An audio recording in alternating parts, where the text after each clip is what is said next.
የሚዘፍኑ መንግሥተ ሰማያት አይወርሱም ይላል። አብረው የሚያጨበጭቡ ይወርሳል ተብሎ አልተጻፈ። መሸታ ሻጭ አይጸድቅም ይላል። የሚጠጡ ይጸድቃል ተብሎ አልተጻፈ። የሚሰክሩ መንግሥተ ሰማያት አይወርሱም ይላል ገላትያ ላይ። አትጠጣ ብለህ ከልክለህ ታውቃለህ?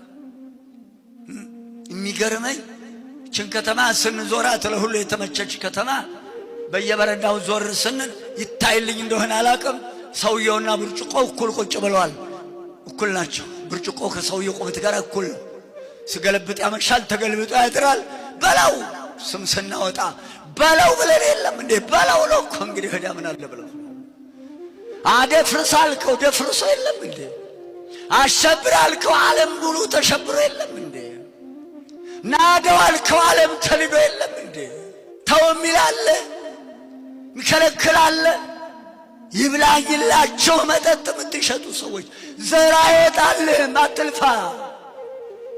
ቢያመነዝር ትዳሩን ቢፈታ እናንተ ልጅ ያልሆነ ሥራ ቢጣጥቶ ሰክሮ ጫቱን በልቶ አለ እንደ ጫት ነግዶ ማትረፍ።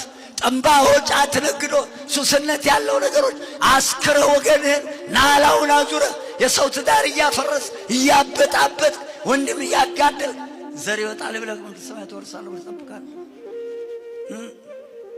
ይላል መጽሐፍ። ትከለክላለህ። አብረሃል ለምገለብጠው ጣጣ ሁለቱን አይነሳም ይለየለህ። እዚሁ ያልተጻፈ ነገር የለም። ወጸሐፋችን እንኳን ሰከረ አብስቶ የሚጠጣ መንግሥተ ሰማያት አይወርስም። ትርጓሜ ጳውሎስ 11ኛው ዕብራውያን ምዕራፍ መውለድ ያልጨረሰ እንኳን መጠጥ የኮመጠጠ እንዳይበላ አፍለኛውን ይብላ ነው የሚለው። ጽንሱ እንዳይበላሽ፣ ማህፀኑ እንዳይበላሽ፣ ደሙ እንዳይበላሽ፣ ዘሩ እንዳይበላሽ፣ ነቀዝ የበላው ክፉ ትውልድ፣ ተምች የበላው ተምች ትውልድ እንዳይወለድ በለው። ማን ይመልሳል? ይታወጅልሃል። ማታ የመጠጡ አይነት ያመኑ አይነት ይታወጅልሃል። አዳምጥ።